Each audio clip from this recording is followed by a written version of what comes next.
বলো দাদি শুরু করো। খায়রুল তার লম্বা মাথা চুল, তীরন্দাতির হাসি দিলে পাগল করলে রে। আবার বলো অন্য যতটুকু পারো। আপনারা আমার দাদির একটু ভাইরাল করে দেন, তাহলে দাঁত গুলো যত লাগাতে পারে। লম্বা মাথা চুল, তীরন্দাতির হাসি দিলে পাগল করলে রে। একটু সাবস্ক্রাইব করতে বলো। সাবস্ক্রাইব করেন। কি করবে? সাবস্ক্রাইব। জোরে বলো। সাবস্ক্রাইব। ও সাবস্ক্রাইব করে দেবে সবাই।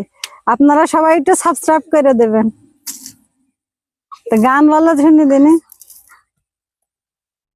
এই কি খবর? আর খুঁজে পাচ্ছ না? বড় লাগা পিটিলা বলো। বড় লাখারে বেটির লম্বা লম্বা চুল, এমন খোপা বেঁধে দেব লাল গাঁদা ফুল। আর কি